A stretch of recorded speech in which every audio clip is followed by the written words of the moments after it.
To do this, a sliding and rotating bolt is introduced. This has a double function. First, it pushes the round forward from the feed position into the loaded position.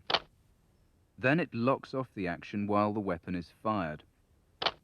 In the majority of weapons, using a series of lugs machined on the bolt itself.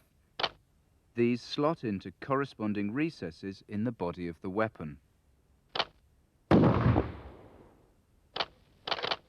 For a weapon to fire, a sharp blow must be struck on the base of the cartridge.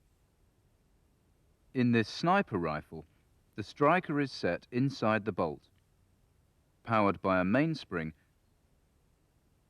and secured to the cocking piece. To fire, of course, you need a trigger. As the bolt is pushed forward, the face of the cocking piece gets held back by the nose of the sear.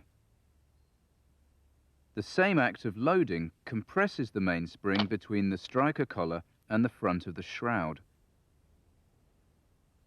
With the bolt locked and the firing pin held back in this fashion, the weapon is said to be cocked and ready to fire.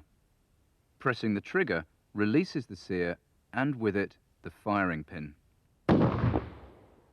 Once fired, the spent case must be extracted. So, unlock the bolt. On this weapon, the extractor is a spring-loaded claw that grips the base of the cartridge and pulls it back into the body along with the bolt. There, extracted, but not yet ejected from the weapon. Again, on this particular rifle, the ejector is also spring-loaded and set in the face of the bolt. As the case is withdrawn, this now automatically reasserts to force the fired cartridge away from the bolt and out of the weapon. One final item, and we can close the chapter on manual weapons. The magazine. No more hand loading of single rounds. Now we can fire as many rounds as this will hold without reloading. Insert it here, into the body. Each time the bolt is drawn back and a round ejected, a spring inside the magazine pushes another up into its path. When the bolt is moved forward, it forces a new round into the chamber.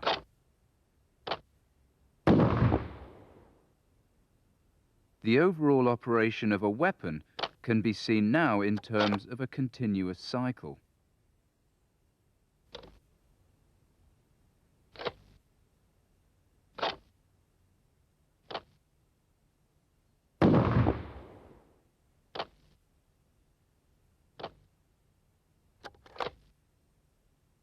Feed, cock, load, lock, fire, unlock, extract, eject.